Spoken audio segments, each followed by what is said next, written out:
Good afternoon, everyone.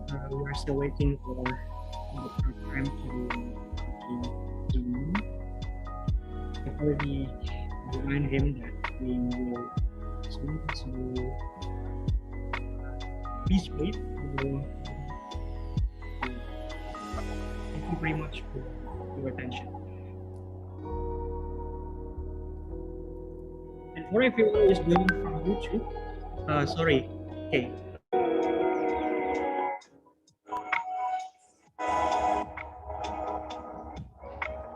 Okay, am I well heard?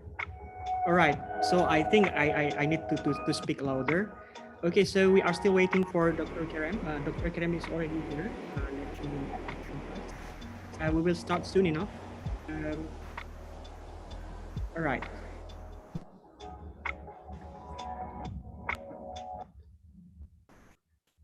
Okay, I think that we already have Dr. Kerem in our room.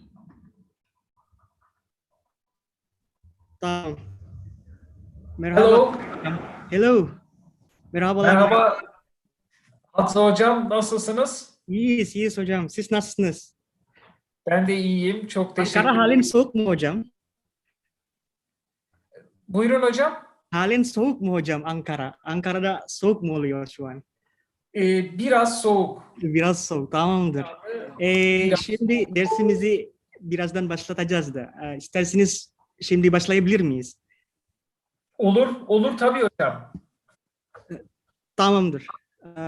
Okay, so good afternoon, everyone, to everyone who is joining us from Zoom and YouTube. My name is Hadzamin Rabi. I'm the convener of this Religion and International Relations discussion series, as well as the lecturer for the Islamic Political Ideas class.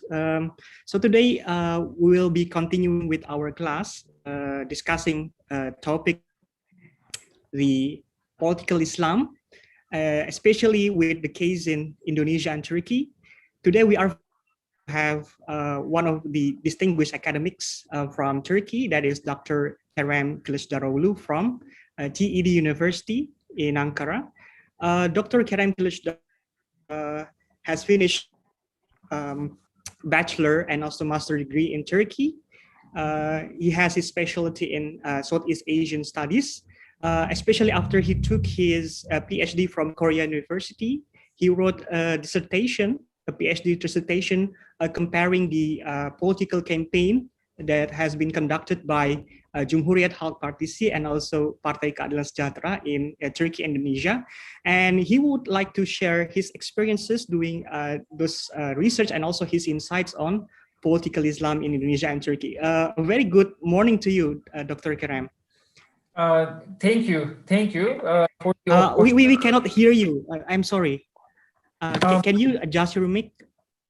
Yes. All right. Yes, we can hear you well now. How are you, Dr. Kerem? I'm very good. Thank you. Sorry. Okay. I think that there is a problem with the audio. Can you readjust your audio, please? I can hear you. I increase my voice though, but can you hear me now?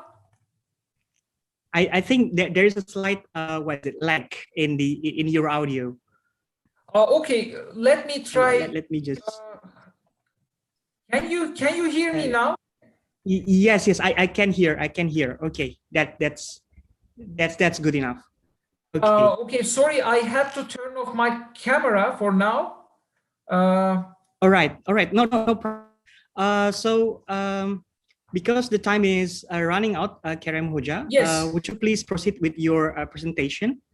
Yes. If you have any slides, please just share it, because I will allow you to share your presentation. Yes.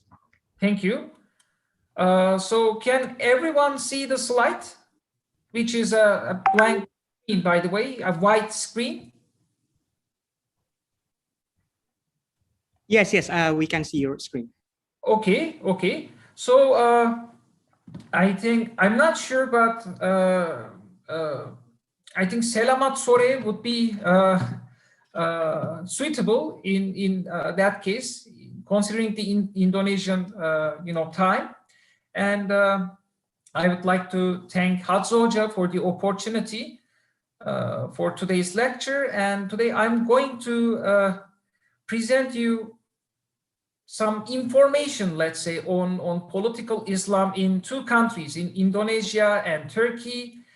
And also I will give some brief information on the definition of political Islam. Then I will focus on the major dynamics, historical background of the development of political Islam in two countries. I will discuss the current challenges and also the possibilities regarding the near future in two countries in terms of Islamist parties.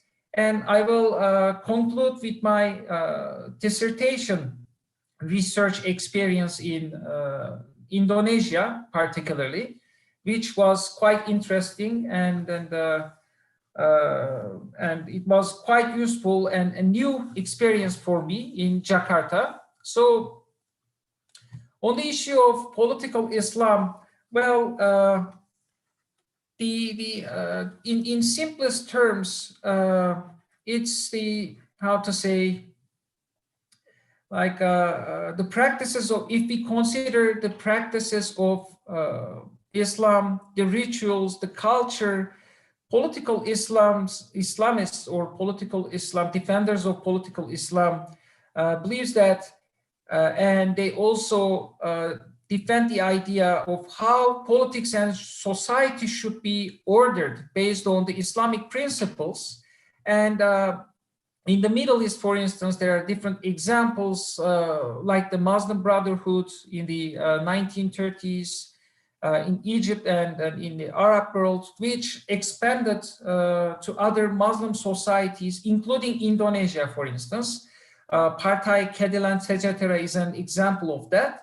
And in Turkey, there is the Justice and Development Party. I think that the Justice and Development Party is the most successful one in terms of the among the Muslim Brotherhood parties. And also we can expand the political Islam by considering, let's say, the Islamic Revolution in Iran in 1979.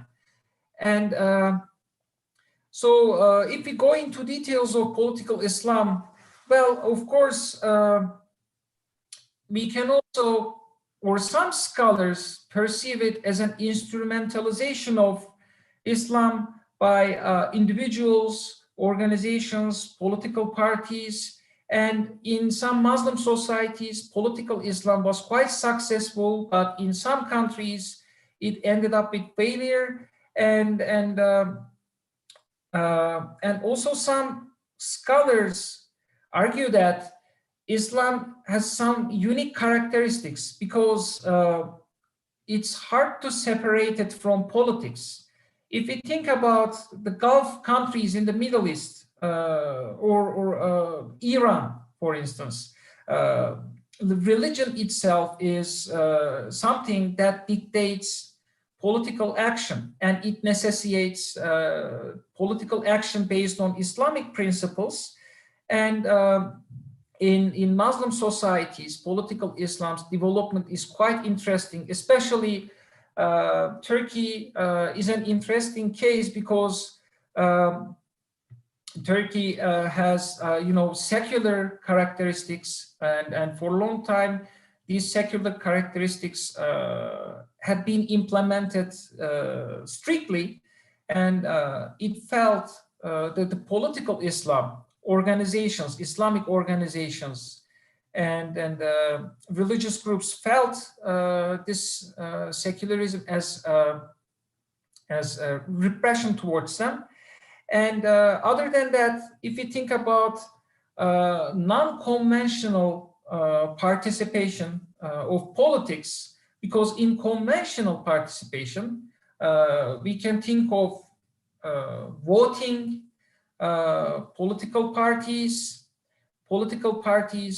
they join the elections, they become a part of government, and etc. So these are the conventional, and in non-conventional sense, we can think of terror. And unfortunately, especially in the Western European countries, currently terror is, shown as it's closely affiliated with Islam, which is not. This is my personal opinion, but in Europe, this view is quite strong among the Western European countries, especially inside the radical right-wing groups.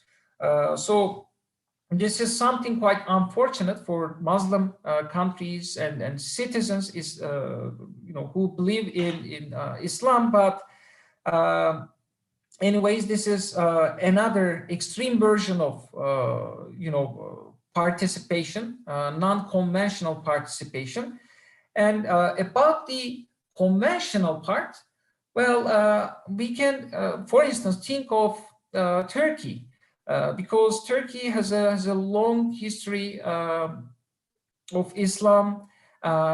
First of all, before the formation of modern Turkey, there was the Ottoman Empire, the Ottoman legacy, which is based on Islamic principles, and with the formation of modern Turkey, new institutions were implemented, established, and some significant developments occurred, such as the abolishment of caliphate.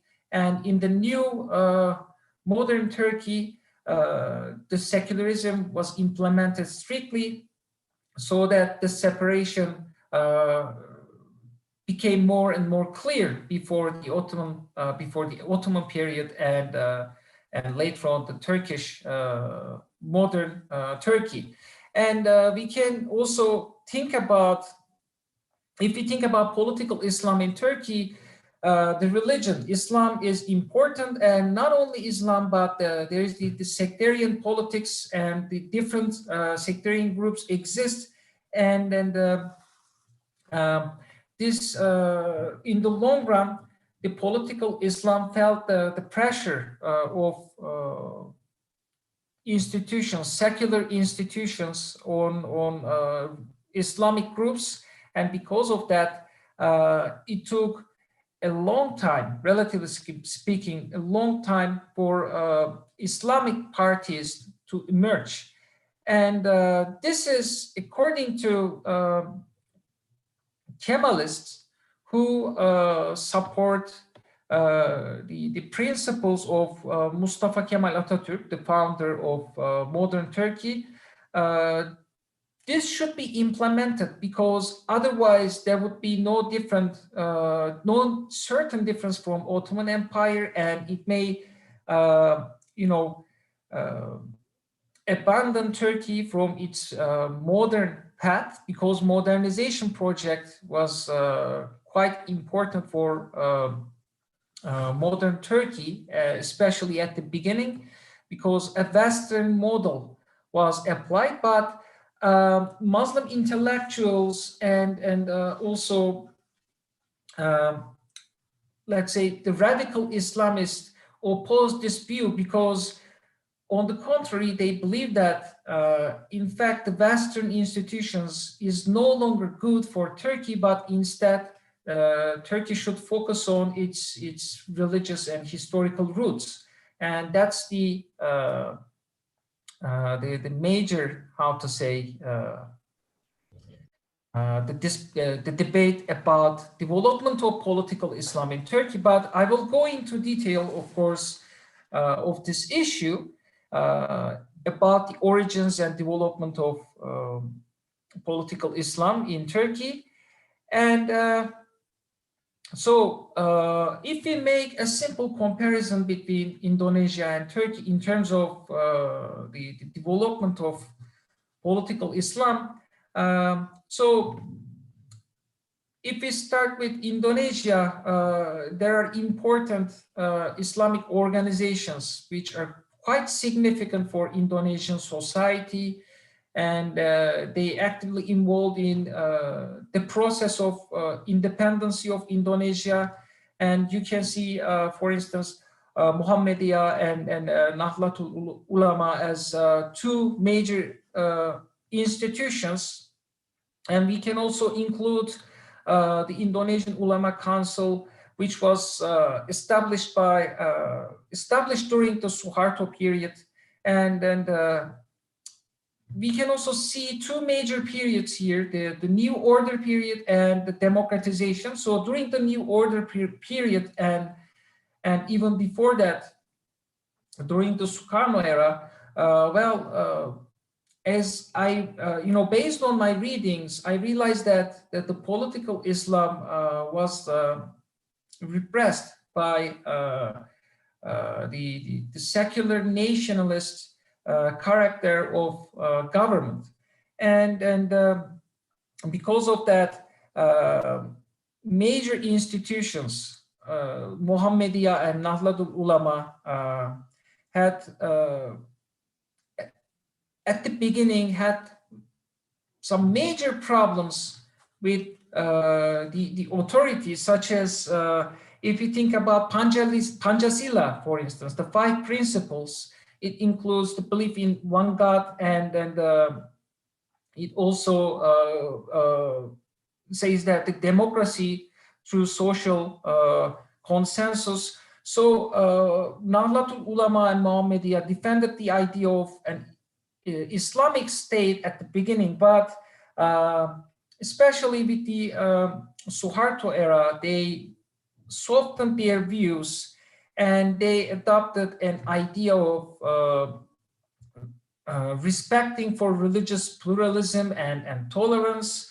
Although in the mid 1940s, they signed the Jakarta Charter, which they defended the Sharia law, for instance, and they aimed to put the Sharia law in the constitution, but they also come across with the political repression during the Sukarno era and later on Suharto era.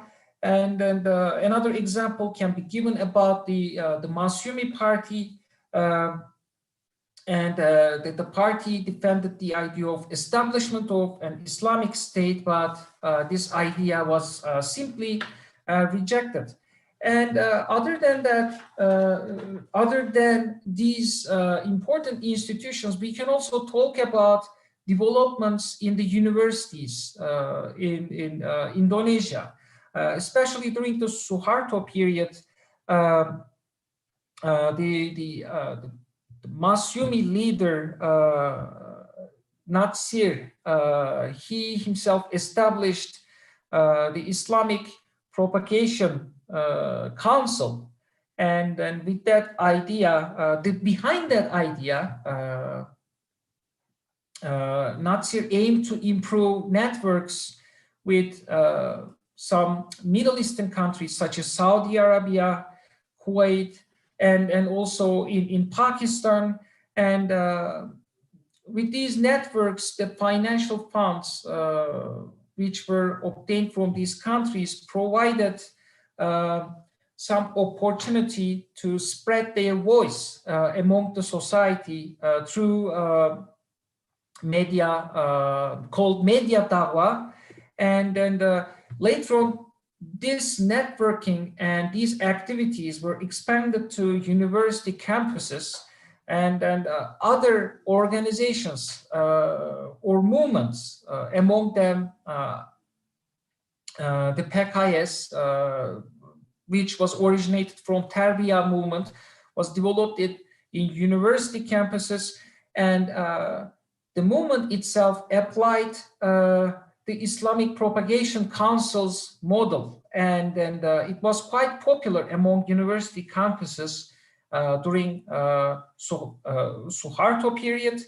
And recently, after the democratization, we also realized that, since these Islamic groups, organizations were they felt the repressive character of the governments, but with the transition to democratization, we see that new Islamic parties were established, new Islamic movements nurtured, which they already had the potential to, organize, but now they had freedom for organization.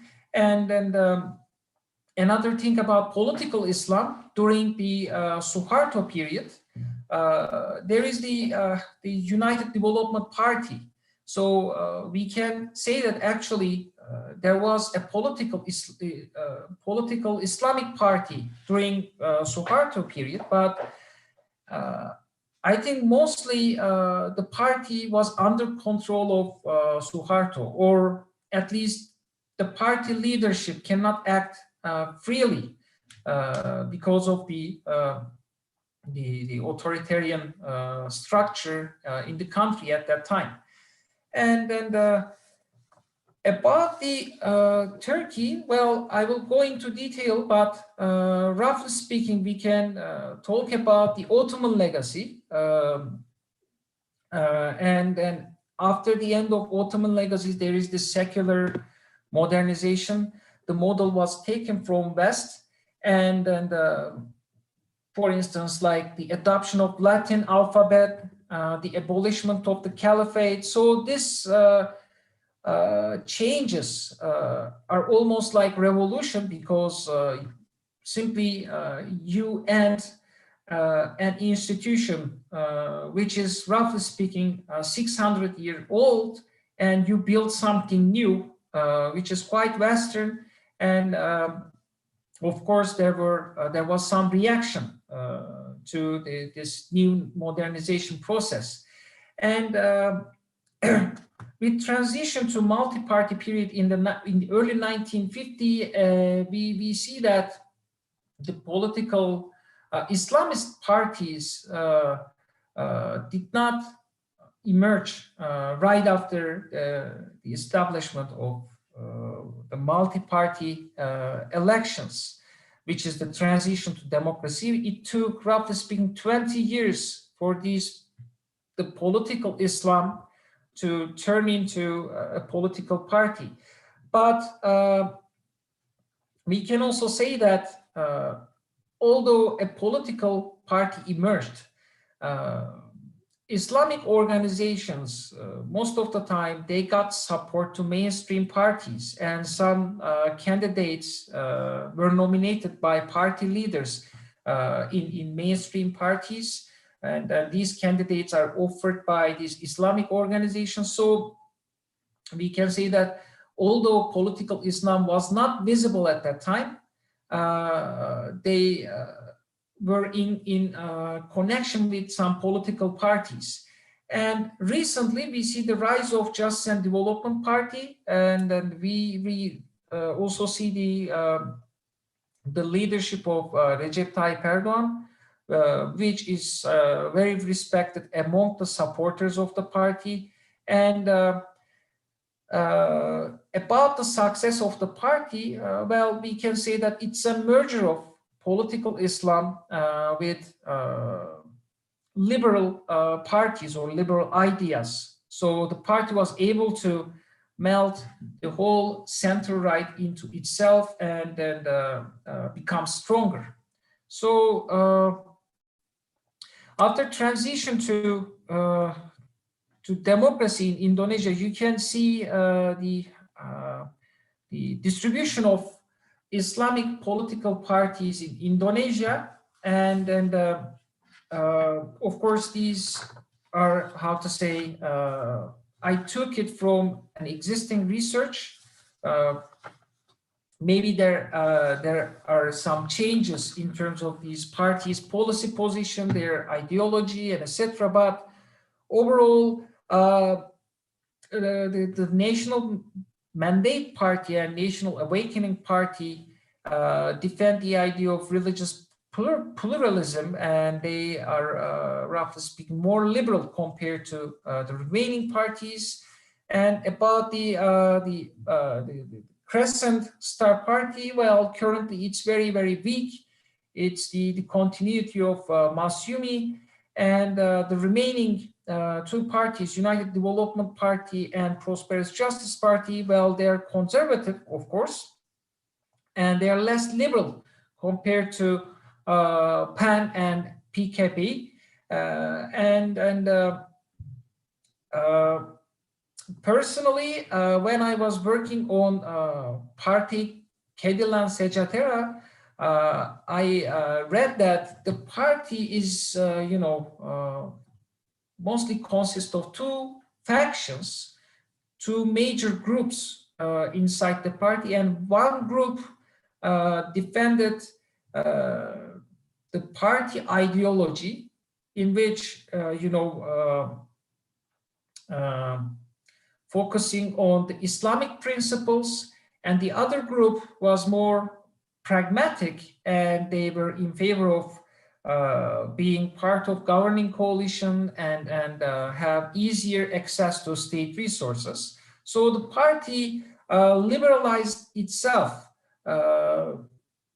But currently, I think this distribution seems okay to me. And then also we can include the Ummah Party, which was established by Amien Rais, and then he established the party after PAN accepted joining the coalition of Jokowi, governing coalition of Jokowi. So that's a recent party.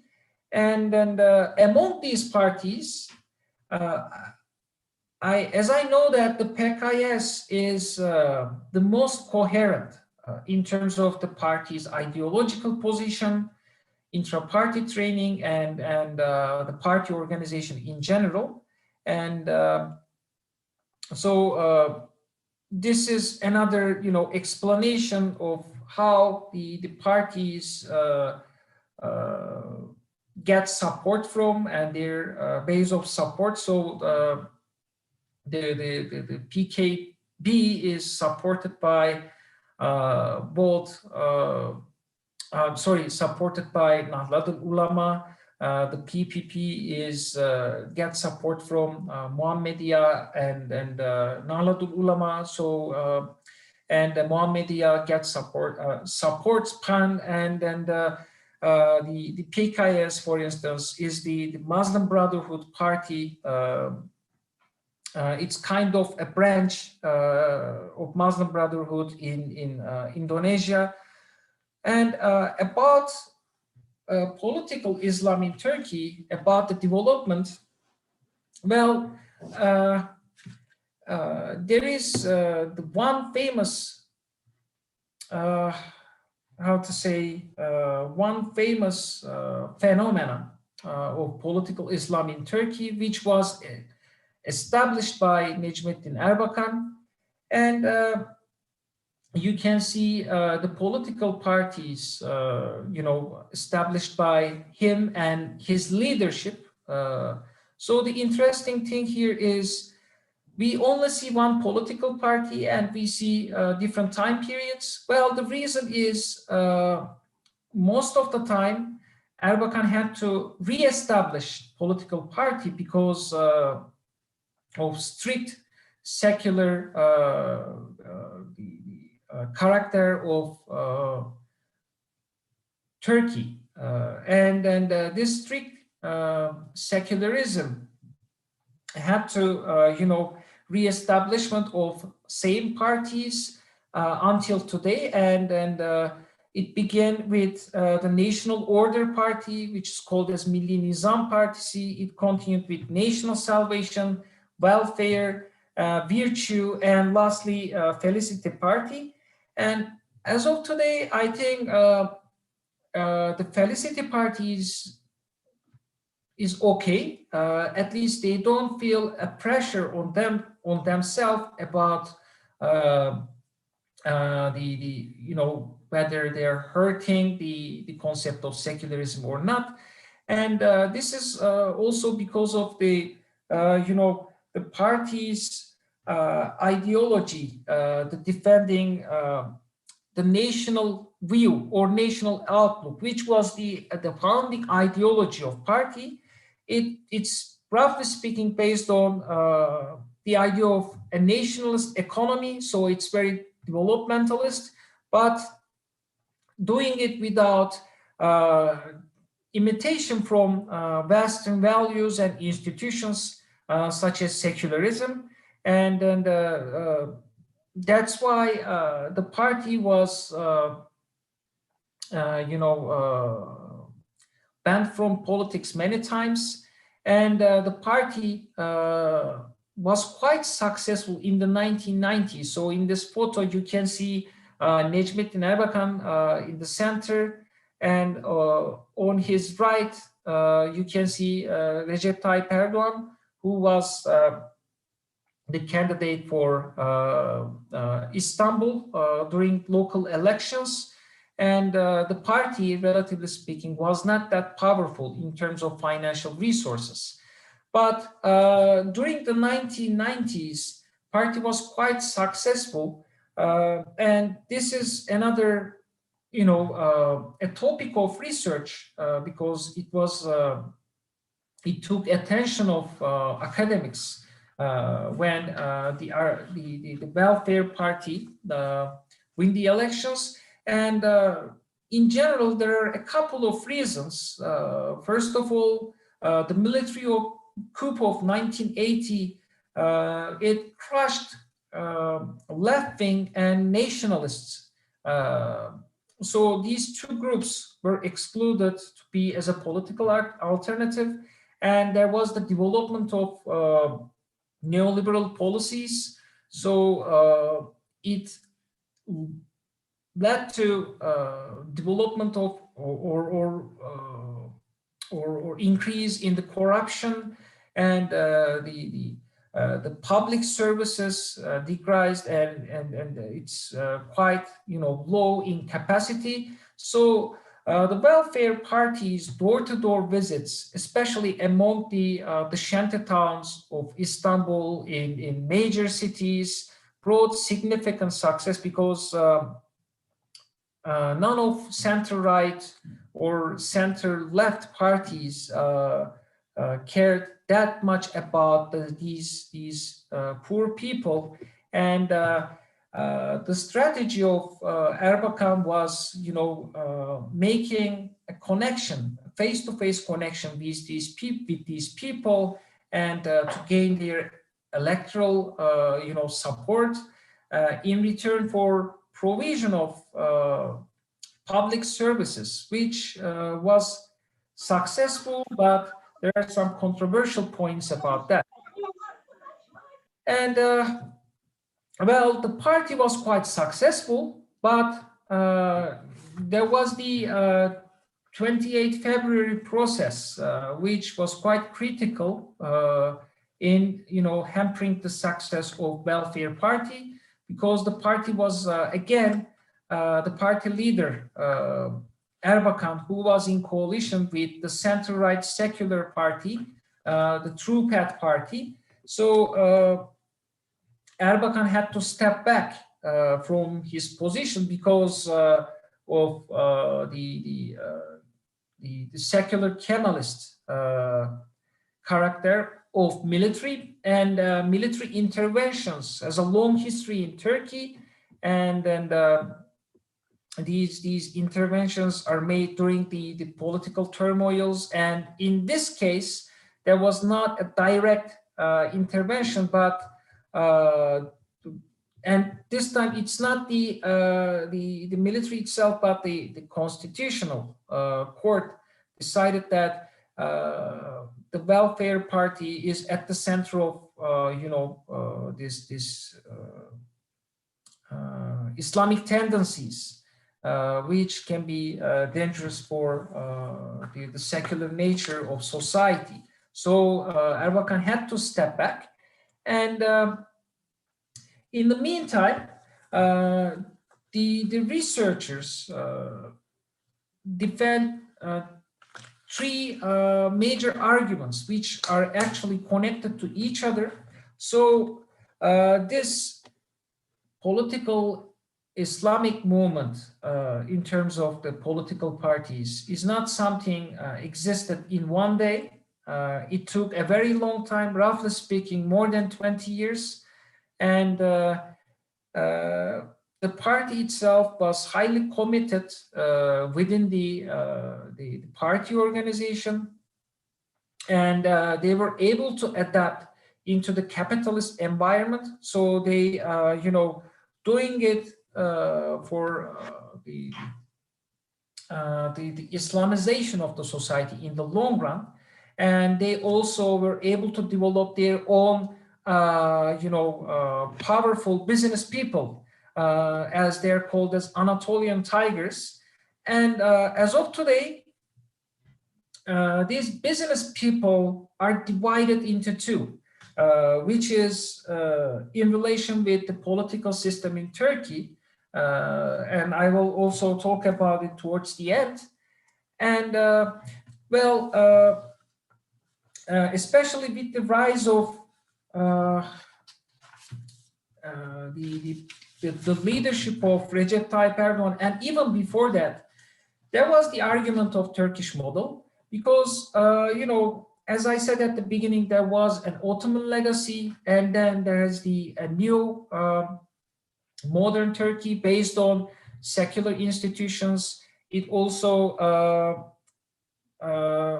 was able to create the democratic institutions such as the parliament, and then also the presidency, the prime ministry, and also development of political parties.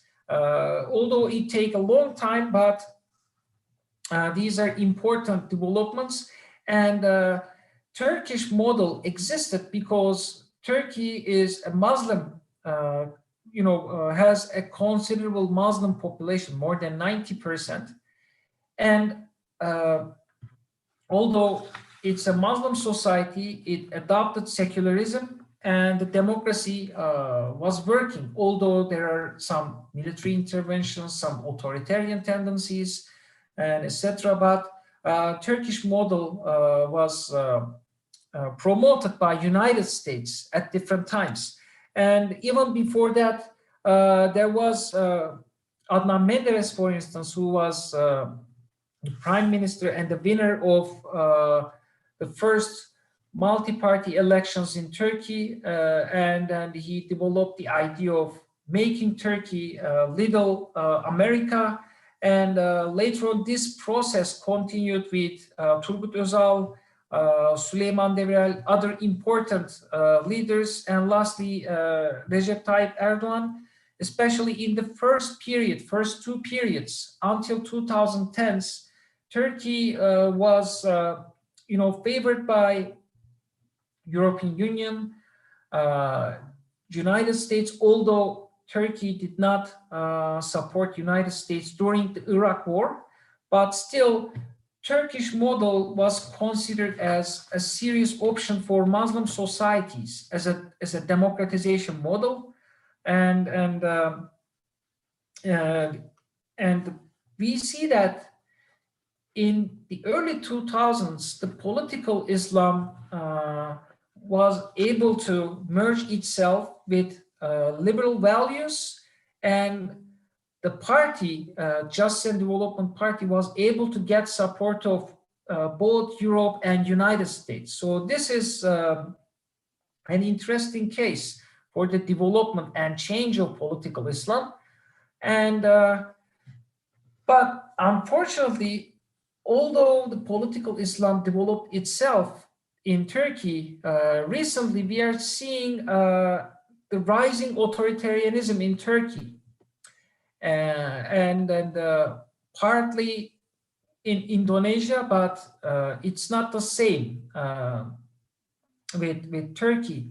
I mean, also the authoritarianism debate for Indonesia is something controversial, but it's not controversial for Turkey because, for instance, if we make these authoritarian countries shifting towards authoritarianism, we can see that among the Hungary, Philippines, Venezuela, Turkey is the one which shift towards authoritarianism, and it causes major problems for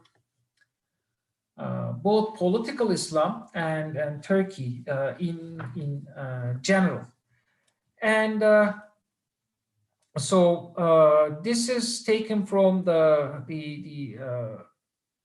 varieties of democracy, and you can see the liberal democracy indexes into countries. So after the transition to democracy in Indonesia, we can say that although there are some criticism, we can say that the Indonesian democracy is working efficiently,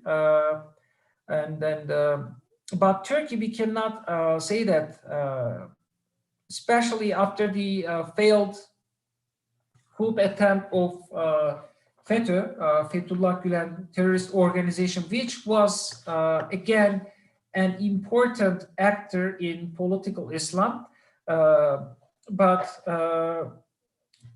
there had been a clash of interest with the government, Justice and Development Party government, and Gülen organization. So it ended up a failed coup attempt, and there was the declaration of state of emergency. Then Turkey recently changed its political system into the Turkish type presidential system, which is very criticized by the scholars, the Europe, the United States, and on that issue, I think we can think about the melting concept of separation of powers, because the executive is quite strengthened in the new system, and legislature and judiciary is quite weak as of today. So it turned the system into based on the president, and the president in charge of almost everything. And when we consider the Islamic tendencies of Erdogan, such as the ban on alcohol, for instance, the cancellation of Istanbul Convention, which is criticized by opposition parties, because Istanbul Convention was, developed, although developed by some scholars, it was approved by the Justice and Development Party, and then it was cancelled by the same party again, with the concerns of preserving the traditional family. But some experts also call it, this was a sign of Erdogan towards the Felicity Party, which is the party which defends the idea of national outlook. And then as of today, we see that the Turkey is quite polarized at system level. So there is the Nation Alliance on the one hand, and there is the People's Alliance, which is created by the Justice and Development Party and Nationalist Action Party. So we see a tendency of radicalization in Justice and Development Party, both in terms of nationalization and really religiosity.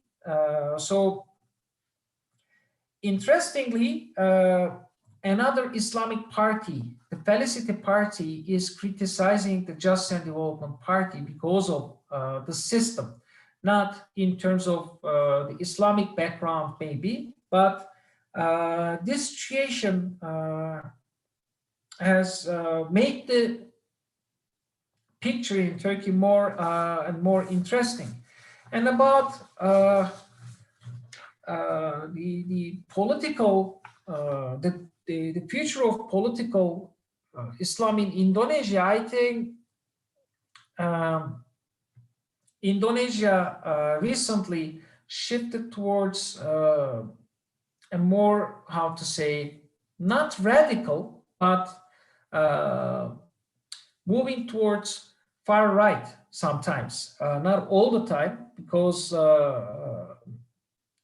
it's of course the political choices of Jokowi, the President Jokowi, but it also affects other political parties in Indonesia. For instance, Islamic symbols and images are already used by mainstream parties, and still we cannot say that Indonesia is Islamized, but recently especially Jokowi tries to balance the situation, because recently there is the the presence of Islamic Defender Front become more visible, especially during the blasphemy issue on Ahok, and Jokowi tries to balance this situation with having close cooperation with Nahdlatul Ulama, but this is, of course,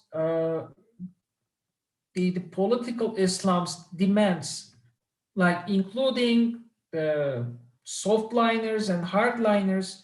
I think it's because of the early policies of Sukarno and Suharto. So they were repressive towards political Islam. They defended a secular nationalist stance. And because of that, the political Islam is likely to be more and more visible in the future, especially in the recent decades. There are some decentralization attempts in Indonesia, which means at different regions, political parties or Islamic parties can gain or win the elections, or former Muslim civil society activists, they can be officers at local level, and their enaction of bylaws against non-Muslim minorities can create problems. There is the example of Aceh province, where the Sharia law is being implemented, and for the future, there can be a potential again between the minorities and Muslim majorities, because, to give an example, for instance, the Chinese majority is economically wealthy. They are the rich part of the society, and the Muslim majority is relatively poor in conditions, socioeconomic conditions, and in the future it may lead to a polarization or nationalization based on economy. And if it's supported by a populist leader, by populist I mean the leaders which have authoritarian tendencies, and if such a leader is being elected, then it can be quite harmful for Indonesia's political future. Of course, this is my opinion, and we can still say that it's not, it doesn't mean that both countries will turn into authoritarian system because of the development of political Islam.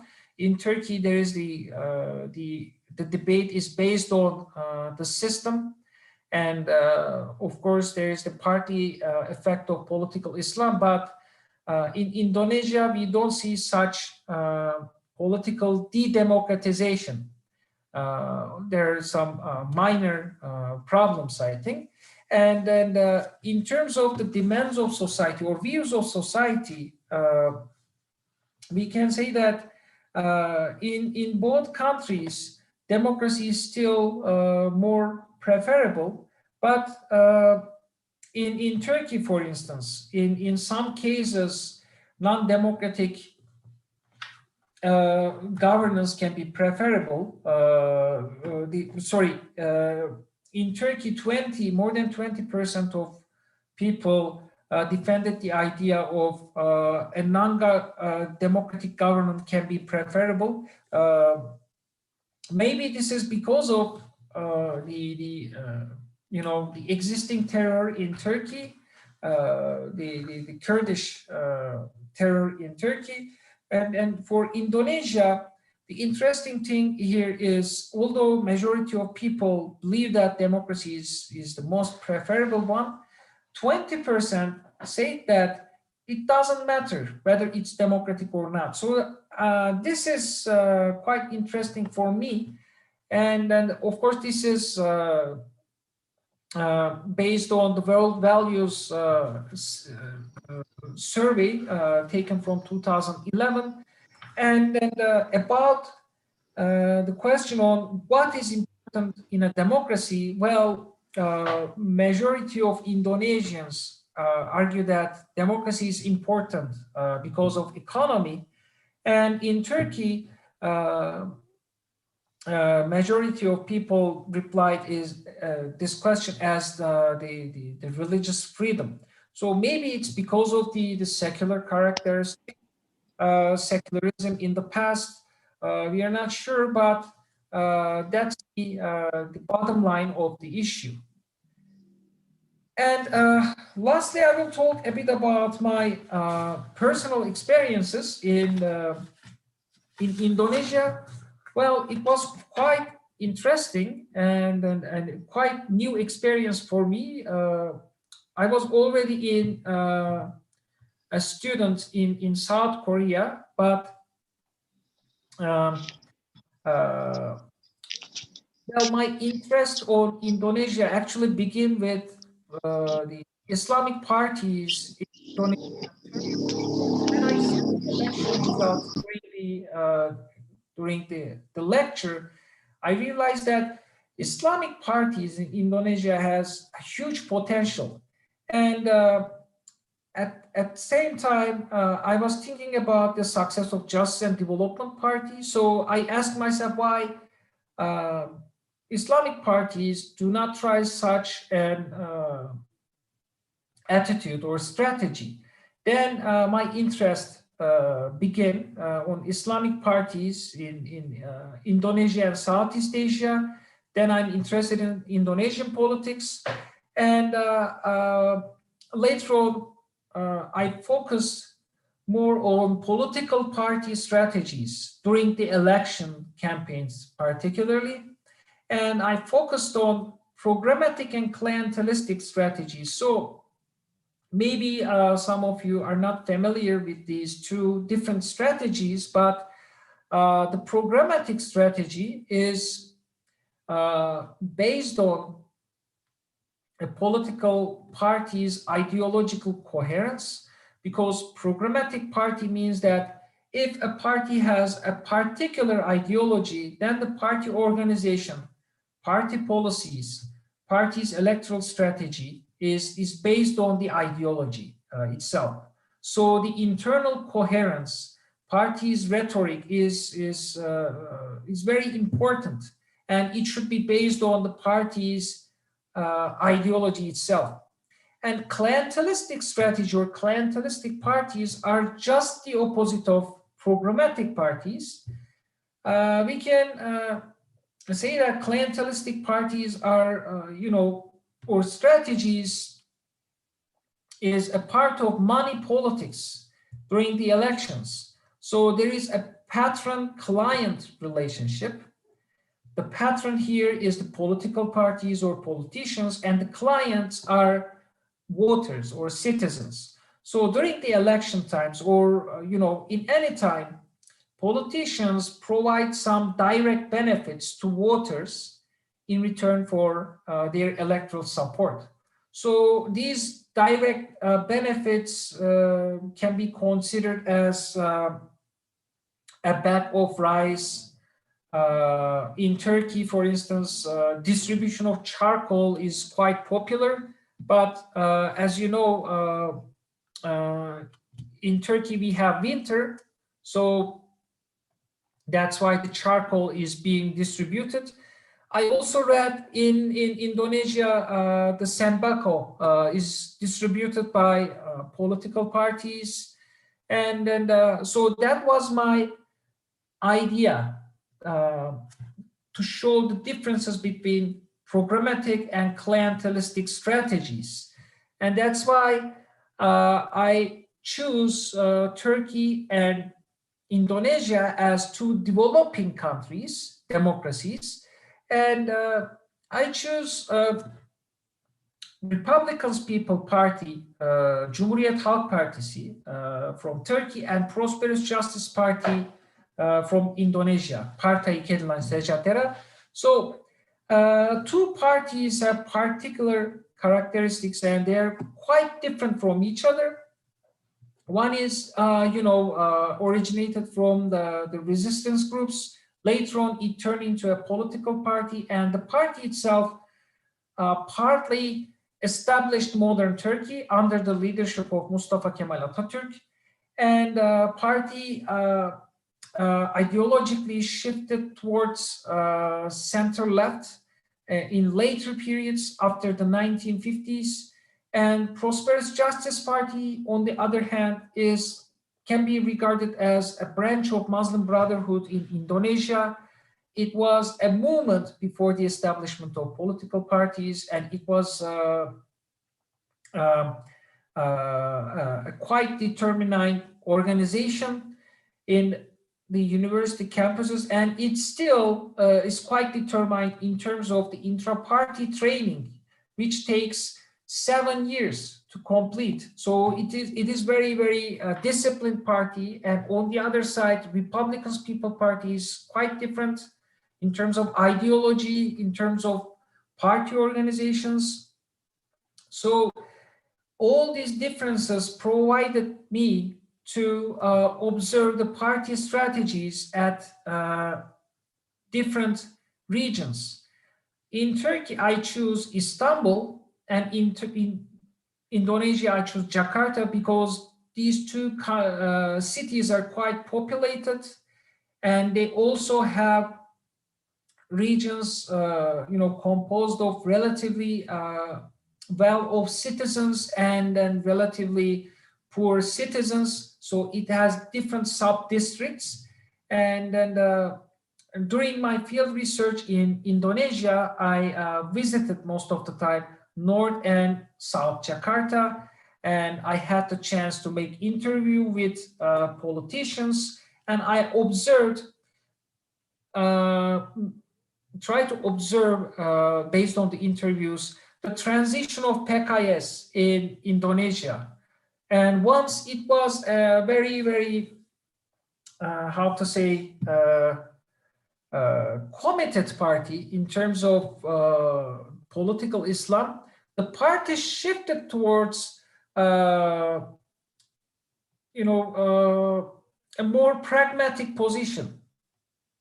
And the party, I realized that the party engaged in clientelistic practice once become a part of governing coalition.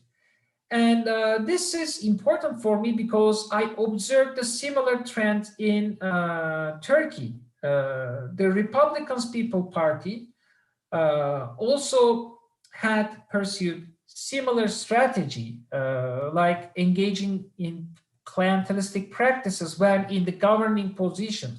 So regardless of party origins, party members, party ideology, party name, party history, and etc., in developing democracies, unfortunately, these practices are applied by different political parties, and I aim to show that. And these photos are taken from, some of my visits. And during Jakarta, I worked with Formapi, which is an institution, and it's like a parliamentary watchdog. They observe the the performance of legislation in general, and they were quite helpful for me for doing that research. And then unfortunately, these are the only photos taken from Indonesia with politicians, of course. And then I mostly made interviews with PKS members, especially from South and North Jakarta. But other than that, if I had the opportunity, I also made interview with politicians from different political parties, like the PDIP, for instance. And thank you for the opportunity, Hatzo Hocam, and thank you for listening. Tamamdır. Teşekkürler Kerem Hoca.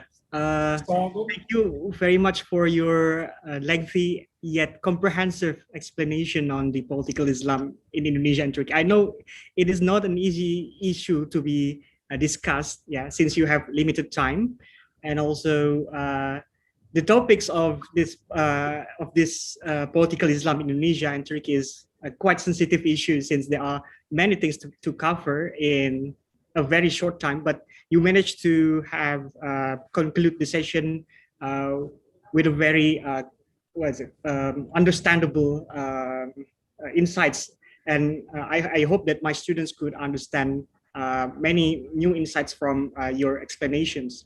I think it's very important to also underline the importance of authoritarian populism, the rise of authoritarian populism in both Indonesia and Turkey. I think that Jokowi is also moving to the route that Erdogan has already taken.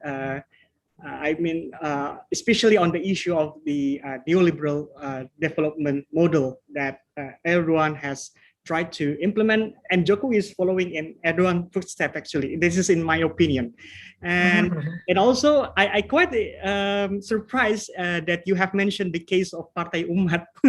It is a very relatively novel phenomenon in Indonesia when Professor Dr. Amin Rais has just declared Partai Umat, but to many of PAN supporters, they consider it as something that.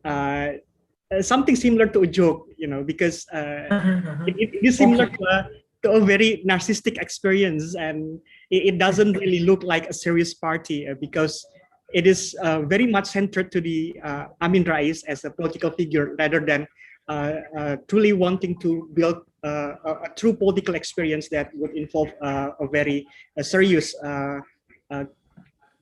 political organizing system. So. But I thank you for mentioning that case. I think that we can just move on to question and answer session. And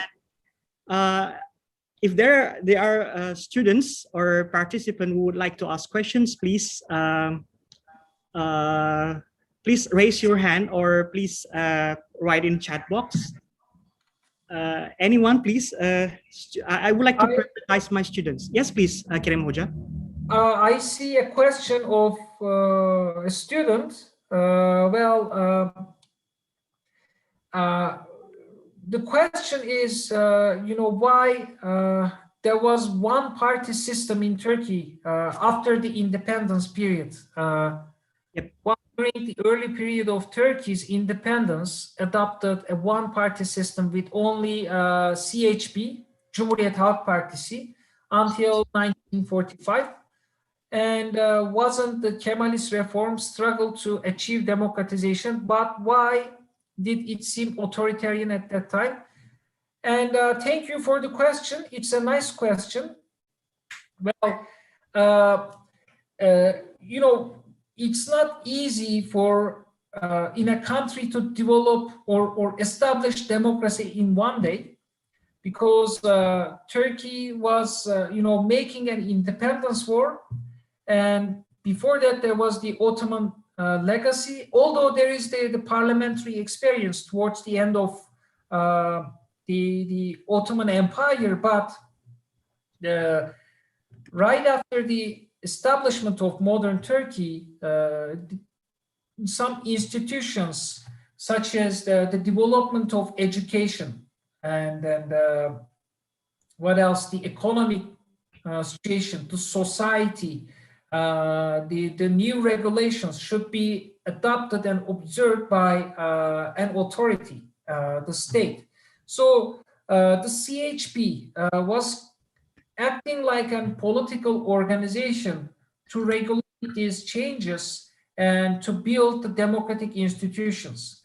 But of course, while doing that, there was a a reaction, a negative reaction from some part of the society, because such major changes, abolishment of the caliphate, is not something to be accepted by whole society. So some people opposed that idea, some people supported that idea, but in any case, some time was needed for Turkey for the development of such political and social institutions, so that a transition occurred, roughly speaking, 20 to 30 years later.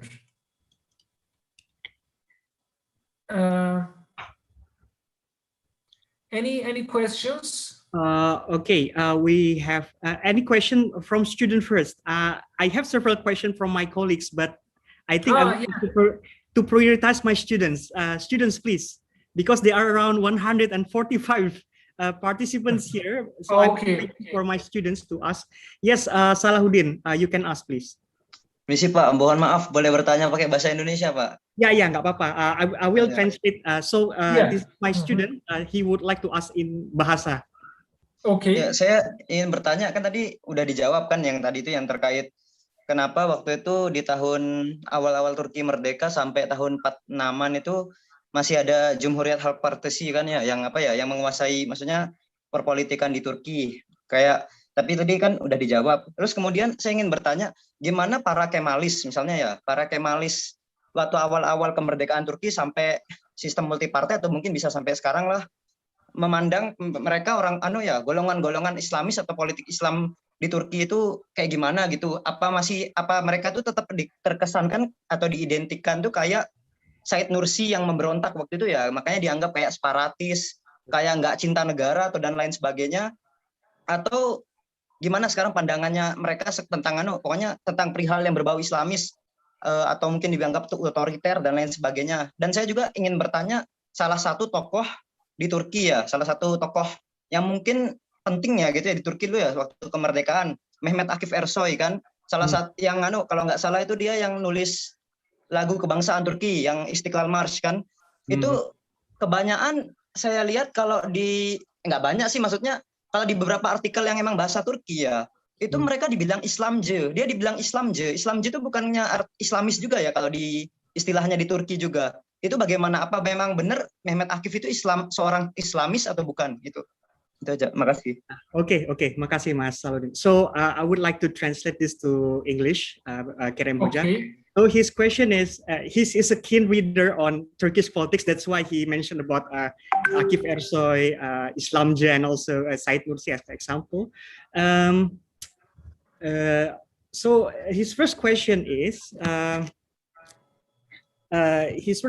about how Kemalists would respond to the existence of Islamist parties for nearly 50 years. He mentioned the examples of Said Nursi and also examples of many other Islamic movements like Erbakan as well. So how Kemalists would manage to maintain relations, even though mostly in an antagonistic way. But I think we need to remember that once in a moment the Milli Selamet Partisi and also Cumhuriyet Halk Partisi has also joined in an alliance in 1974, but it was failed. And also second question, he also asked whether Mehmet Akif Ersoy is an Islamist or Islamce. How is your opinion on that? The difference between Islamist and Islamce? You mean? Can we say that Mehmet Akif Ersoy is an Islamist? Yeah. Yes. Well, to be honest, I did not make a specific research on that, but well, he can be an Islamist or Islamce, but he is a very, very important figure for Turkey. He is a national figure for Turkey. So this is something different. I mean, the ideological views of an important person.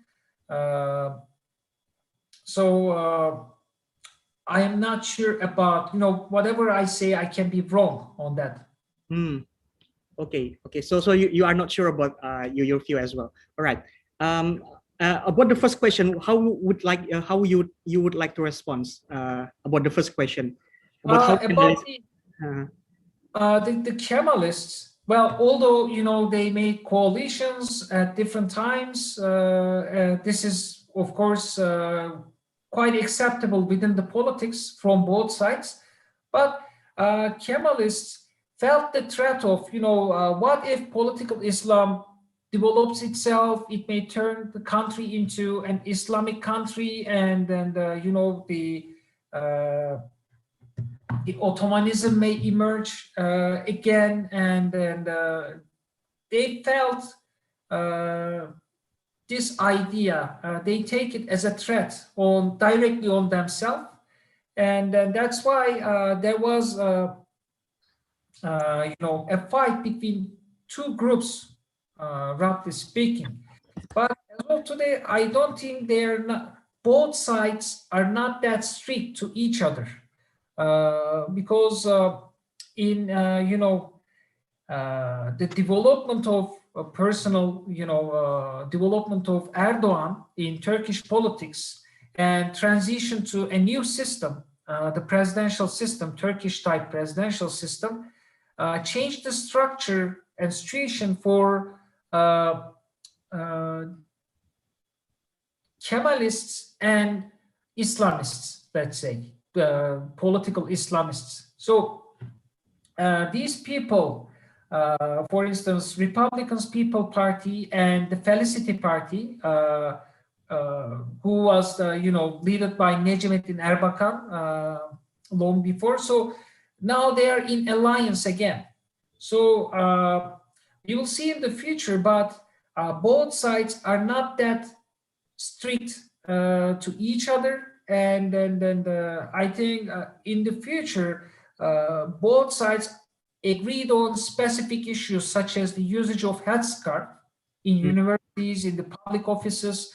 So Republicans People Party leadership has no objection to that, because they take this issue within the concept of human rights, which is, I think, a good move, because actually, we should not intervene any other's personal, you know, space, and it's something like a personal choice, and etc. And such issues improve the relations between two sides. So in old days, maybe both sides were quite distant to each other because they had less and less communication, only in, you know, necessary cases. For instance, I'm making a research regarding the legislation in Turkey, and I met the earlier leader of Felicity Party last month. So we were discussing this issue, and he told me that both sides knew each other quite differently. Like the CHP was regarded as communists, and CHP regarded these people as, I don't know, you know, they're not modernized at all. They're, you know, acting like Arabs, which is something like a source of criticism.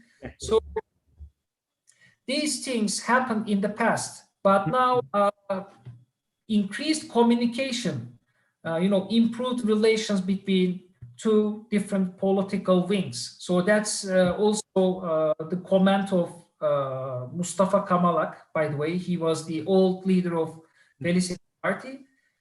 And yeah. Okay, thank you very much, Kerem Hoca, for your answer. I think it is very important to see that there is a new alignment between this secularists and also Islamists. Islam is different than the AKP from the SADARI party. And I think that one of the Netflix series is actually trying to portray how the relations between this supposedly different group to become more understanding to each other, because for example, in one of the Netflix series, Bir Başkadır, or the ethos, it is trying to explain how the transformation of the site is actually happening. There are increased communication between those who are coming from the Gecekondu, from the villages, as well as those and and increased communication, of course, will create new understanding. And I think that this will be a future of Turkish politics. Thank you for your explanation. And I think that we will shift to another question. So there are questions for my colleagues, Kutay Boran. He is one of the Turkish students here who are currently studying in Universitas Gadjah Mada. So he's asking a question: what is the biggest difference between the Turkiye Büyük Millet Meclisi and Indonesian's parliament in the context of checks and balances after the presidential system change in Turkey? Okay, yeah, thank you for the question, Kutay Hocam. And I think there are some major differences. Maybe it's slight, but major differences, because in the new Turkish presidential system, we don't see much checks and balances. And that's the major source of criticism from opposition and from outside, who observe politics of Turkey in terms of democratization, because the judiciary, the top officials are appointed directly by the president, and the legislation, or the legislation, the parliament itself lost its importance, and the new system necessitates a majoritarian character. So if we think about parliamentary democracy, the importance here is the representation. Well, in the new system, there is the alliance opportunities, provided smaller parties to be a part of alliance. So this is good for representation, but at the same time, we don't see much, democratization inside the parliament of Turkey. The committees are working quite ineffectively. There is no, deliberation in the parliament. And the bills proposed by the president rather than the government itself.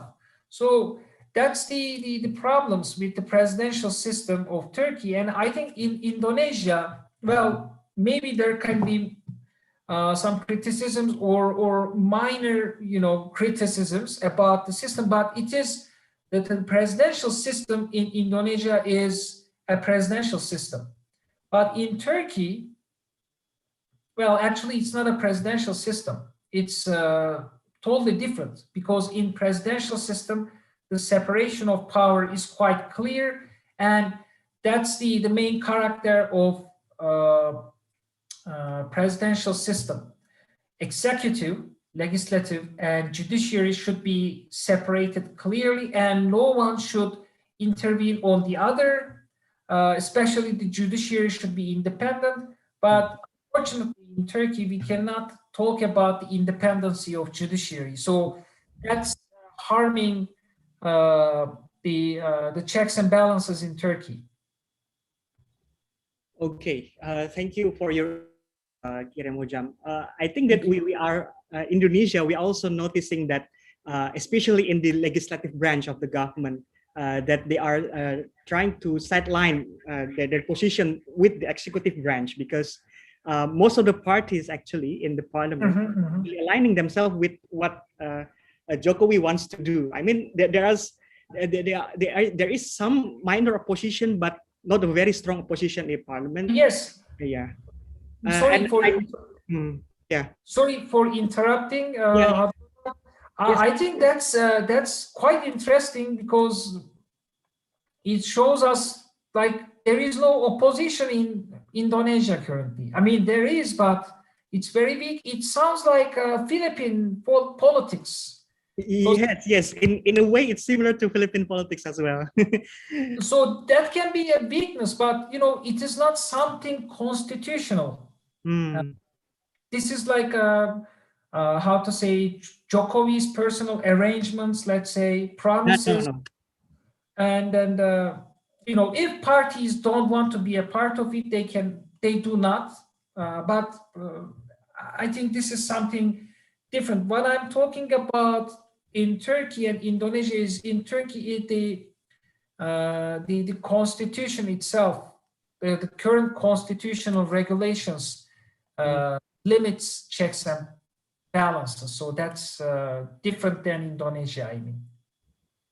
Okay, thank you. I think that it is very important for everyone to know that Turkey has just changed the system to become presidential very recently in 2017, I think. Yes, so it's a very recent phenomenon that everyone needs to understand, because students might still understand that Turkey is still a parliamentary democracy.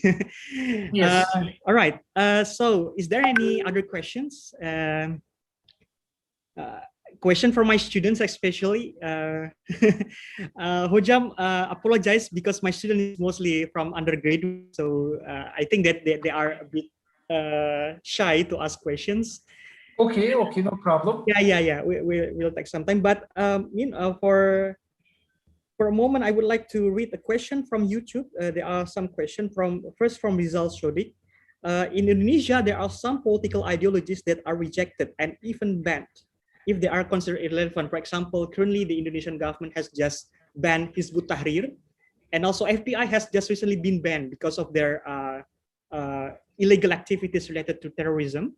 And in Turkey, is there any kind of ideology that might not be accepted? We know that there are several cases like Furkan Vakfı or Hizbut Tahrir. Would you care to elaborate more on that, please? Yes, your examples, Hocam, is quite available for this situation. And not Islamic, but we can also talk about the Kurdish movement in Turkey, which was a separatist movement, and they turned into a terrorist organization. And recently, they are also being excluded by the government. I think this is like a political strategy of Erdogan or the government. And other than that, right now, I mean, when it's radical, of course, like the Furkan Vakfı or what else? I mean, in such cases, there are some preventions of the development of activities, but as of now, I don't have an idea. I mean, example on that issue. Okay, thank you. We still have questions, Hojam, so please bear with me. Okay. There are another question from one of my colleagues in the UIN Sunan Kalijaga. So he was a graduate from Selçuk University in Konya, Bernardo Sujipto. So he was asking a question about the Hizmet movement, or as we know as FETO. Does Hizmet or FETO potentially go to politics? I mean, there are certain people from Hizmet or FETO who are currently being outcasted from politics because of their involvement. Is it possible for them to go to politics? Because actually their model, according to BJ Sujipto, similar to how PKS actually implement their tarbiyah system. So tarbiyah system also use the schools and also FLR houses, and also has this kind of a cell cadrization system. So is it still possible for this former FETO or Hizmet cadres or members to be to involve directly in politics? I don't think so, because they are now officially they're recognized as a terrorist organization. So there is no possibility. And before that, these things happened with the military coup attempt of FETÖ. But before that, FETÖ usually used intervention to politics by their close relations with political parties. All right. So I don't have an idea of creating a brand new political party. All right. Thank you, Hojam. I think that it is clear enough that their status as terrorist organization would inhibit them from doing so. But I think, is there still any kind of rapprochement from parties? I know that members of parliaments like Omer Faruk Gergerliolu from the HDP, Yes, he is trying to make reapproachment to those who has been ousted from bureaucracy or political parties because of their involvement. Is it still possible? Is there any kind of new alignment between them? Alignment with, you with, mean? With the former veto members, I think. But I think, well, to be honest, these alignments, the alignments between, veto with the political party was mostly based on the governing party, the Just Development Party. Okay. So, I don't think the current charges, the recent charges, are not that realistic, because it was happening in 2016 and there was the state of emergency declared. So even if you apply for a job in Turkey, it takes, roughly speaking, 4 or 5 months, which, your application was taken into, not custody, but there is like a serious scrutiny occurs, whether you are a member of FETO or not, whether you engaged in such an activity or not. So I don't think the recent charges are realistic. All right. Okay. So in many ways we can say that the political opportunities for these people has already closed. Right? Yes. Yeah. Okay. Thank you, Kerem Hoja. So moving on to next question, I think that there's one who is raising hand now. Fahmi Rizal, would you care to open your mic if you want to ask the question directly? Fahmi Rizal. Iya, dengar suara saya. Dari institusi mana, Mas? Mau pakai bahasa apa? Oh, pakai bahasa Indonesia, Pak ya? Ini saya perkenalkan diri dulu. Dari mana, Mas, ini institusinya? Dari UIN Sunan Ampel, Pak. Surabaya. Oh, Sunan Ampel. Oh, nggih, monggo. Pakai bahasa Indonesia, Pak ya?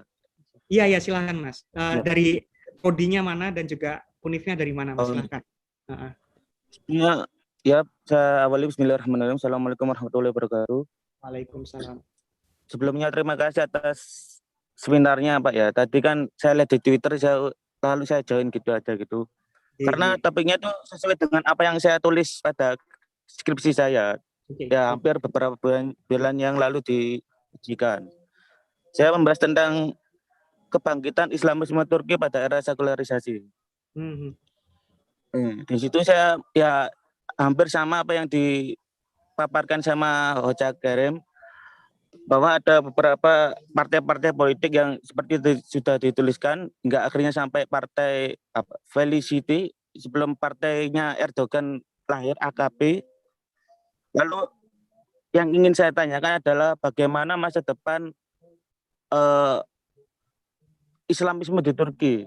Kan menurut penelitian dan yang saya baca itu ketika AKP menguasai Turki itu bukan disebut sebagai Islamisme tapi sebagai post-Islamisme. Kalau tidak salah begitu ya, Pak. Lalu kan di tubuh AKP ini sendiri kan sudah pecah, ada Deva Party sama Gelecek Party. Itu kan didirikan oleh mantan-mantan pendiri AKP atau orang-orang yang besar di AKP. Lalu yang ingin saya tanyakan adalah bagaimana masa depan Islamisme Turki sendiri. Dan ditambahkan fakta bahwa partai CHP sekarang itu sudah mulai menguasai beberapa kota-kota yang ada di Turki, yang seperti di Istanbul dan lain sebagainya, yang sudah memenangkan pemilu lokal. Gitu. Yang kedua yang ingin saya tanyakan adalah seberapa kuat pengaruh tarekat pada kebangkitan Islamisme Turki pada masa ya awal-awalnya 1980 sampai 2000-an. Terima kasih, Pak. Okay, thank you. Kerem Hojam, let me translate it to you in English. So he's a student from Surabaya, an undergraduate thesis about political Islam in Turkey. So he's also observing the phenomenon of new parties from the splitting from AKP, like Gelecek Party by Ahmet Davutoglu, and also Deva Party from that was founded by Ali Babajan. So how would you like to see the phenomenon of this party? Would this party constitute the future of political Islam in Turkey, or are they talking about something else? The second question is about the role of the Tarika. Is Tarika is still important in Turkey, or is there any other explanation about that? About the new parties, I think Deva Party of Babacan looks more like the very beginning of Just and Development Party, like, but more like position itself at the center of ideological spectrum. So they do not give priority to their Islamic background, but rather than that, they focus on focus more on democratization and economics and development of society in general. But Gelecek Partisi of Davutoğlu is more, I don't know, it's also locate itself closer to center, but has more Islamic backgrounds, maybe because of Davutoğlu. But regarding the future, well, I think the Felicity Party will survive for sure, but these parties' future, I'm not sure, because well, that's the characteristic of party politics, not in Turkey, but also in Indonesia, for instance. Like the personalities gain importance and they transform into political parties. So they establish their own political parties. They survive when the leader is on the top, but when the leader loses the elections, then the party is over. So it depends on the electoral success of these parties, whether they survive or not. Because if they, cannot gain a representation in the parliament, I think these parties will disappear soon. And we can also see not the same but similar attitudes in Indonesian politics, not limited to political Islam, but of course the general. So we will wait and see after the elections. The electoral performance of these parties matter for these parties' future, because maybe they will make alliance and they create a new political party. So we cannot be sure. And there is the splits from Justice and Development Party, because at the beginning there was the Justice and Development Party, but now there is just the Erdogan. So the increased role of leadership of Erdogan led to splits from the party. So the party itself labeled itself as a Dava party, but we don't see that Dava party anymore. So I think that's the difference. And about the second question, Hans Hocam, what was the second question? The question would be the role of the Tarika. Is Tarika still relevant in a current political environment in Turkey? The Tarika. You mean Tarikat? Tarikat like Naqshbandi. Yeah. I think still yes. Even in the old days, although they don't have political parties, they supported politicians or political parties, especially at regions where they have strength. So their relationship with political parties, I think it will exist. All right. So we still know that especially in local levels, and I think in southeastern Turkey, the existence of Kanaat Onderleri and also Tarikat Onderleri is still very important in consolidating political force and also political authority in that area. Thank you for your insight, Kerem Hoja. We still have questions. There's two questions from my student Apri. Apri, can you speak directly? If it's possible for you to speak directly, please speak directly, Apri. Ahmad Priyansyah. No, sir. Okay. I just read the question from Ahmad Priyansyah.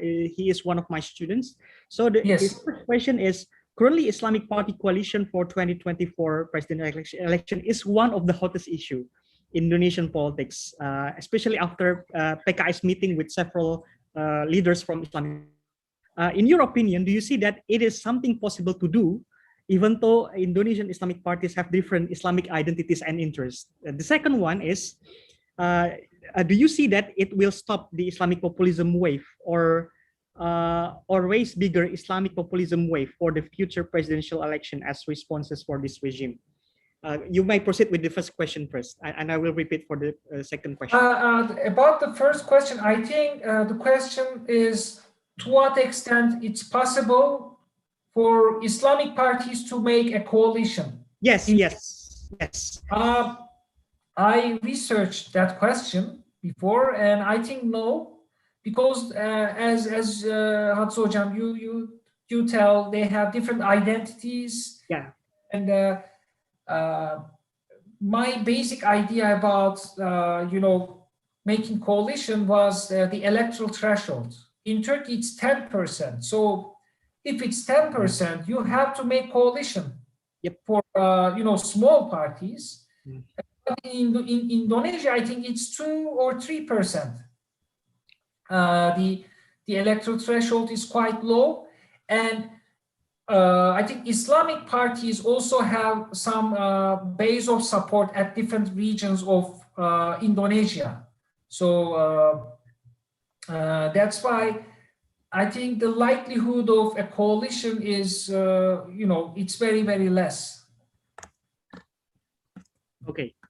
So, in your opinion, there will be a very small chance for this Islamic party to become a single group. Okay. The second question, Kerem Hoja, is because the Islamic populism is also one of the most discussed issue in Indonesia here. Do you see that it will stop the 2019 president election has been driven by some of the populist Islamic figure like Habib Rizak Shihab, who is currently under trial because of his breach of the health protocol back then in 2020. So do you see that with the arrestment of Habib Rizak Shihab as the leader of the Islamic Defender Front, and also the Jokowi's attempt to block many Islamist movement such as Hizbut Tahrir, do you see that it will stop the Islamic populism wave or raise bigger Islamic populism wave for the future presidential election as responses for this regime?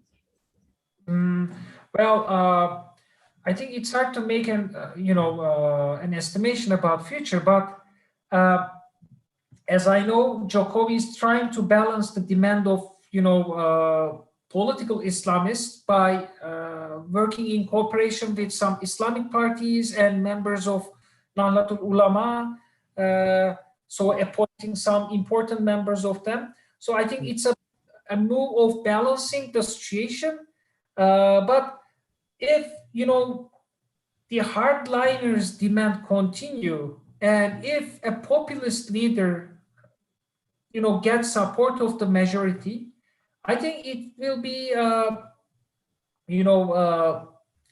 not that dangerous, but dangerous for democratization of Indonesia, because Indonesia is an important country because it's a huge country. It respects different cultures and different religions and etc. So there is the cultural or there is the harmony inside the society. But if the hardliner demands continue and they gain serious support, I think there will be a shift, not a radical shift, but shift towards a more far right. So I think that's potentially not that dangerous, but it may have some negative effects on democratization of Indonesia. Okay, thank you, sir. So let me just move to another question because there are students who are also waiting for a response here. There's a question from Faradita Ansimaula. She is one of my students. So he's asking about your opinion about the Kemalism secularist conception. So how Kemalist secularist conception has changed and also has transformed the political Islamic movement in Turkey? Well, it brought significant effects on political Islam, on tariqat, jamaat, because how to say, there is the constitutional regulations on these groups, which was imposed by the state. And so their activities were going underground for a long time, but they also gained strength in the parts of Turkey at the same time. So this was kind of a reaction of these Islamic organizations or Jamaat or Tariqat, but it led to development of political Islam in Turkey, like a reaction of society. Not all society, of course, but a serious population felt under the pressure of this secular state. So there could be a more balancing approach could be done, but it seems like Turkey will fix this problem by making mistakes, by increasing the connection between two sides and coming together, discussing, deliberating the issue. So I think for the future, such problems will not be that problematic for Turkish politics, like the solution of headscarf. It's a fact of Turkish society, although not a majority of women in Turkey. Maybe they are using başörtüsü, which is different from yeah. But I think in the future it won't be a serious problem. Yeah. I think it's very important to underline that the case of başörtü and also the case of hijab as well in Turkey, because Yes, it was a sensitive issue back then in 1990s. So when the case of Merve Kavakçı, for example, when she entered the parliament and she received huge criticism from the ruling party back then, but we can see that JHP is also transforming itself after the process of Europeanization, also democratization in Turkey, and JHP is starting to look this problem as human rights, as you mentioned, and I think it is one of the most remarkable achievement that has been done by JHP, I think. Thank you, Kerem Hoca. There's also another question from my student, Laode Ilham Zain here. He is asking question about Ayasofya. okay. His question is about how the Kemalist Party, represented by JHP, is looking at the issue of Ayasofya. Well, I think they don't say anything on the issue, so it can be done. But I think my personal opinion is to keep Ayasofya as museum, because of course it has a symbolic meaning. It has a symbolic message to Europe by making it a mosque. But for instance, 2-3 days ago, I saw the recent photos of Ayasofya, and unfortunately it's not in good condition. It's not in very bad condition, but if people use the Ayasofya as mosque more and more, and if no necessary steps are taken for taking care of the environment, I think it won't be good, because there's thousands of mosques in Istanbul. Yes. The party, I think the CHP, JHP, I think they're not criticizing this decision, but they're criticizing especially the conditions, I think, because right after seeing the photos, I saw one of the member of parliament from opposition party. I think it can be JHP or İYİ Party. So that guy was, criticizing this situation, which is actually right, because the situation is not that good. Yeah. Yes, I think that there's a certain truth in your statement as well, because Hagia Sophia itself is a very old structure, and it should not be that crowded, especially during this time. They need serious care. And it's quite ironic to see that while Hagia Sophia is being reopened as a mosque, there is recently new mosque recently opened in Jamlicha, and it Yes. actually a very huge structure which should be to accommodate many of the Jama'ah, but most of the time it is Yes. empty. Of course, it's very huge, and it's far away. Yeah, far away from So you have to take a bus or dolmuş or your own car to go there, and it's huge. Yes. It is quite ironic for such a huge architecture to be outside of populations, So it is very comical for me. But for Istanbul, it is a very good scenery to begin with. Yeah, it is good architectural work, but it doesn't really serve as a religious place, in my opinion. Okay, thank you. There's also a question from Didit Haryadi. He's one of my colleagues currently working in Jakarta. He is He is a graduate of Istanbul University. So he would like to ask a question about how is the dynamic of political Islam in Turkey after on Temmuz or the 15th July. How the political movement in Turkey would be moving after 15 July. Is there any really significant change with political Islam after the 15 July? Well, significant changes occurred in politics, like there is the state of emergency declared by Erdogan, and it continued more than a year. So this was criticized by the opposition, and it's seen that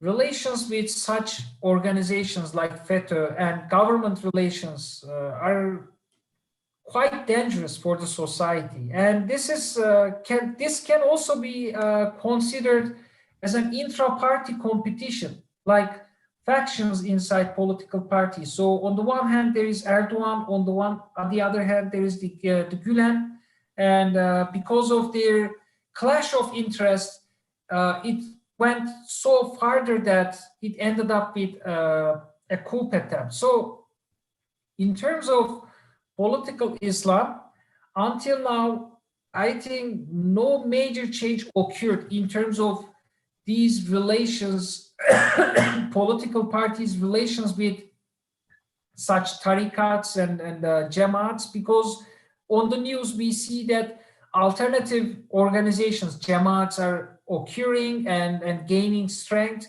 in different ministries. So I think more precautions should be taken because these are, at the end of the day, religious organizations. So they should not involve in politics or, state affairs, in other words. All right. Maybe they can support a political party, which is quite acceptable, and it's a choice. But going into state affairs is something different, I think. Okay. Thank you for your answer again, Kerem Hoja. Is there any other questions, students or participants? We still have around 128 participants with 4 people watching from YouTube, Kerem Hoja. Oh. Yeah, so there's a quite an audience here that we have. Is there anyone? Because if we didn't have any other question, we'd like to close shortly, because it is we are about to enter the Aksham Namaz in Indonesia. It's already okay. Yeah, 5 p.m. It's still 12 p.m. right? 11 p.m. or what time is it in Turkey? It's 1 p.m. All right, 1 p.m. Okay, is there any other question, students or participants? I think I have read all of the questions here. So I think that it would be enough for now, Kerem Hojam. Thank you. Are there any concluding remarks or conclusion from you, Kerem Hoja? Well, I just want to thank you, Hans Hocam, for this opportunity. It was quite interesting. Yeah. And, you know, we're in very hard times, actually. Yes, of course. Very hard times because of the pandemic. Mm-hmm. Still, such connections are, I consider these good opportunities to know each other, and we made an interesting lecture, I think. So I would like to thank you for this opportunity again. Yes, you're welcome. Bis data syukur ya dari Sojam. We would like to also thank participants from Turkey. We know that there's also Didem Hoja here from TED University, who is also attending this program. Didem Hoja is also an aspirant of Indonesianist. So in the future, we would see her as one of the experts in Indonesian politics, as well as my Turkish colleagues as well. There are Omer Faruk Chinger, who is currently finishing his PhD in Malaya University. And also there is also Kutai Boran, and also many other participants joining from YouTube, as well as my students. I would like to thank everyone for their active participation today. And Kerem Hojam, we are waiting you here in Indonesia. Hopefully, after the pandemic, you can come to Yogyakarta. We would be happily hosting you again in our university, in Islamic University of Indonesia. Thank you, Atso Jam. We would like to convey also greetings from our head of department, as well as from our department members in Yogyakarta as well.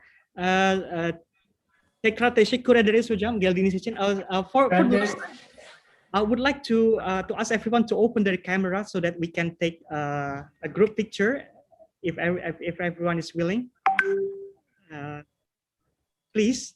Okay, can we take a group picture, everyone? Thank you, Omer, for opening. Teman-teman, kalau bisa dibuka kamera, kita akan ngambil group picture. Teman-teman yang berkenan untuk.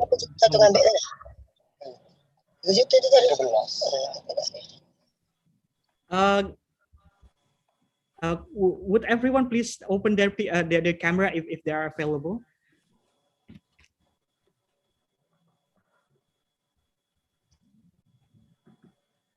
All right, thank you. Okay, I can see everyone now. Okay, thank you. If you have the opportunity to open your camera, please open. Teman-teman yang bisa buka kamera, silahkan buka kamera ya. Karena saya pengen capture the moment gitu. Hojam, this is our tradition to have a group picture every time we finish our lecture with a guest lecturer. Okay. We have everyone to open their camera, please. Thank you. All right, thank you. So, Hojam, here are my students. They are coming from many areas. And nice to meet you all. Nice to see you. Yeah. So some of them are staying in Borneo, some of them are staying in Sumatra, some of them are staying in Sulawesi. Because of the pandemic, we cannot meet each other, but here we are. Yeah. So I think that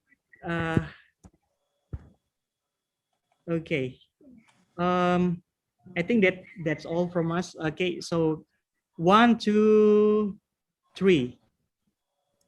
Okay, once again, 1, 2, 3. Okay, I think that's all. I think not everyone is willing to open their camera. That's fine. Because everyone is preparing for dinner. So thank you once again. Kerem Hoja, please tell us if you are about to visit Indonesia. Didem Hoja as well. If you are keen to visit Indonesia, please tell us. And we would like to also visit Turkey in near times, of course, after the pandemics. I would like to also invite several of my students to also register for Turkish scholarship so that they might also become parts of your students as well, Kerem Hoja. We are in same school with Didem Hoja, so maybe she will visit you in the near future. Oh, inshallah, yes. We wait for yeah. Didem Hoja, we are waiting for you as well. Ya, terima kasih. Ya, sama-sama. Thank you. I hope to come. Yeah. We are waiting for your visit. All right. Thank you, everyone. So this marks the end of the session. Wassalamualaikum warahmatullahi wabarakatuh. Bye. Goodbye, everyone. Bye. Thank you. Thank you. Bye. Thank you, sir. Terima kasih. Terima kasih. Hocam çok iyi bir sınıf